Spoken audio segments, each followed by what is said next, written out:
Hello, it's me, Gage, and welcome back to Blood Battle.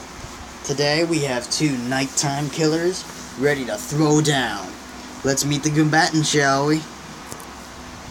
The combatants are Jeff the Killer from the Creepypasta series and Freddy Krueger from the Nightmare on Elm Street. Now, there is something I have to tell you all before we get into this battle that you have to keep in mind. Ready for it?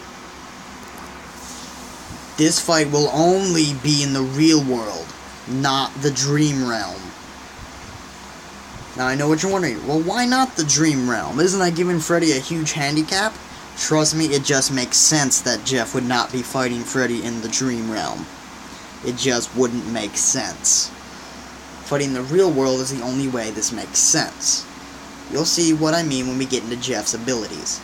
So anyway, does not keep you waiting, let's get into Jeff. Jeff's origins are pretty creepy and actually pretty scary. Let's get into them. Jeff and his family moved to a new place, and his brother Lou was getting bullied by 3 bullies. And then one day when Jeff was with his brother, the bullies tried to bully them both.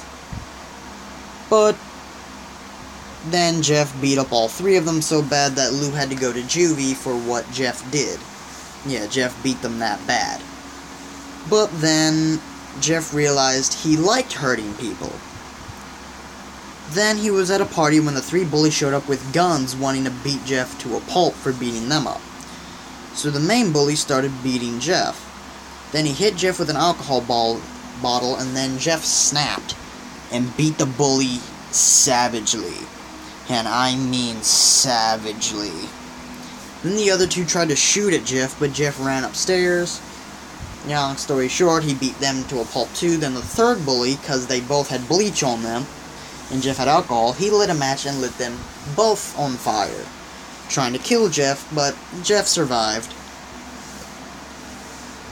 And months later, he was at a hospital, and then his bandages were taken off, and thus he found his skin had turned leathery white and his hair was burned black. Then Jeff was shown his face. It was smiling thanks to the drugs in his system, but Jeff loved his new face because it showed just how he felt. Happy. He loved how he looked, and he couldn't have been happier. And then he went home with his family, and Lou had came home. Then later that night, Jeff's mother heard something coming from the bathroom. So she opened the door, and what she saw terrified her. Jeff had cut a permanent smile into his own face and burnt out his eyelids. Then he explained to his mother why he did this to himself. His explanation was he had carved the smiling into his face because he wanted to keep smiling, but it was starting to hurt his muscles from doing it for so long. And the reason he burnt out his eyelids is so he could never sleep, so he could look at his face forever. This terrified Jeff's mother, and Jeff asked her if she liked it. She said yes, fearing for her life, and then she told Jeff to stay in the bathroom so she could go get his father to see what a beautiful boy he is. But she really went into the room to tell her husband to get the gun, but Jeff was standing in the doorway and said, "Mommy, you lied," and then proceeded to gut them. Then Louie woke up, and Jeff woke up when Jeff was watching him sleep. And then when he woke up, Jeff put his hands over Louie's mouth and put a knife to his throat and told him to go to sleep. And when the police showed up, everyone was dead, but Jeff was never found, and he remained active out of that story. Now let's get into Jeff's powers. Jeff's powers are superhuman agility. He has superhuman pain resistance. He has superhuman to metahuman strength. He has accelerated healing. He is insanely, get it, hard to kill. And he is immune to sleep. He cannot fall asleep. He just isn't able to, which is why this fight is happening in the real world, not the dream. I'll explain it at the end of the thing. Actually, I'll explain it here. If Freddy was to get someone to drug Jeff to make him fall asleep, that would count as outside help because Freddy is using someone in the real world. That's a no-go. Besides, with no prep, he couldn't do that, so the best way here... And the animation in the next part will explain how they fight. Let's go on to Jeff's feats. Jeff had killed a group of 5 thugs by ripping their limbs off in under a minute, and he did this barehanded. He has also been able to dodge bullets with just his speed, and he has gone toe-to-toe with the Slender Man.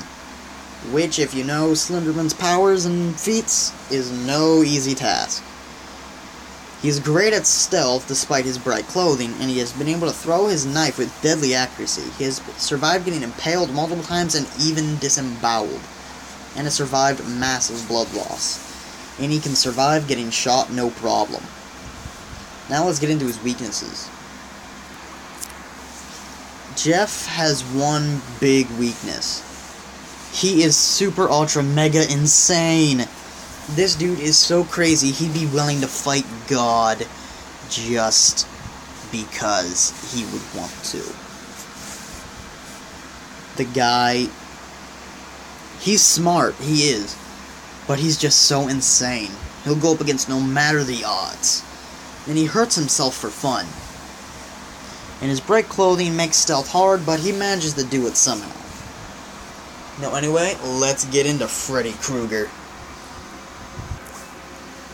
Now Freddy's origin was his mother was raped by 99 maniacs in a mental asylum, but he was given the nickname Son of 100 Maniacs. I don't know where the 100th one came from, to be honest. But he grew up troubled. Naturally, as you do. He eventually became a child pedophile and murderer, but was never convicted. But he was burned by the parents of the kids he hurt. But he was resurrected by the dream demons, making him God of the dream world. Let's get into his powers. In the dream world, Freddy Krueger is basically God. And in the real world, his only real power is superhuman agility. That's really it he has in the real world. Now, Freddy does have some pretty impressive feats. As you remember, Jason Voorhees, who has made a few appearances on this channel back when it was called Debate Series, Jason Voorhees is one very powerful fighter, and Freddy was able to go toe-to-toe with him thanks to his speed. He has survived getting shot. His razor glove can sometimes cut a specific type of thin metal, though nothing outstanding. Most of the time it just makes sparks, but it can cut some small things. And he has possessed other humans, but only in the dream realm. Let's get over his weaknesses. Freddy's weaknesses are being forgotten. He's not all that strong. He is just a normal human in the real world, just very, very, very skilled and fast. And his only weapons are his glove, while Jeff uses anything, including guns. Now, tune in next time for the animated fight. Actually, I think I'll just do it here. I have time to do it. Well, anyone, let's get on to the fight.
Well, let's go over why Jeff the Killer was able to beat Freddy. This fight could only happen in the real world because Jeff just can't fall asleep. And if Freddy wanted someone to drug Jeff, they wouldn't be able to. He is far too fast for them to do that. And he is smart enough to not take drugs. Plus, that would count as outside help for Freddy. In the real world, Jeff is far more skilled than Freddy for Freddy to even handle Jeff. Jeff is faster, and he is stronger, and he is able to dish out far more punishment than Freddy. So it looks like this battle was Freddy's lullaby. That was the best I could come up with, because they're both related to sleep, lullaby. Best I could come up with there. Plus, you have to admit, which makes more sense? Someone just randomly drugging Jeff in the house of Elm Street, and he fights Freddy? Or Jeff watches someone while they sleep in the house of Freddy Krueger, and they wake up holding Freddy, and they bring him into the real world. Think about it. Jeff does just watch people while they sleep, and he waits for them to wake up. So, him just waiting and someone waking up and pulling Freddy with them into the real world doesn't seem that far-fetched. While someone just randomly having a ton of tranquilizer on them in Elm Street just to knock out Jeff, I don't think that's how that goes. Because that house doesn't have any tranquilizer, and that would technically count as outside help. So Jeff doesn't sleep on his own because he's physically unable. We have yet to ever really see Jeff pass out and dream. We have seen him black out a few times when he has suffered severe blood loss. But then again, that would have given Freddy too much of an advantage and would have counted as outside help. And so, the winner of this fight is Jeff the Killer, because the circumstances would have to call for a real-world fight. But do note, if Jeff was drugged and put into the dream realm, which is very, very, very unlikely due to his speed and skill, but if he was, Freddy would win hands down. But in the real world, Jeff would win hands down. It's just that way of looking at this. So anyway, let's get on to who's fighting next. Next time on Blood Battle is Jason Voorhees versus the Slender Man. Two very overpowered horror icons. They'll duke it out to see who's deadlier. Anyway, tune in for that one. But this was Jeff versus Freddy. I hope you liked it.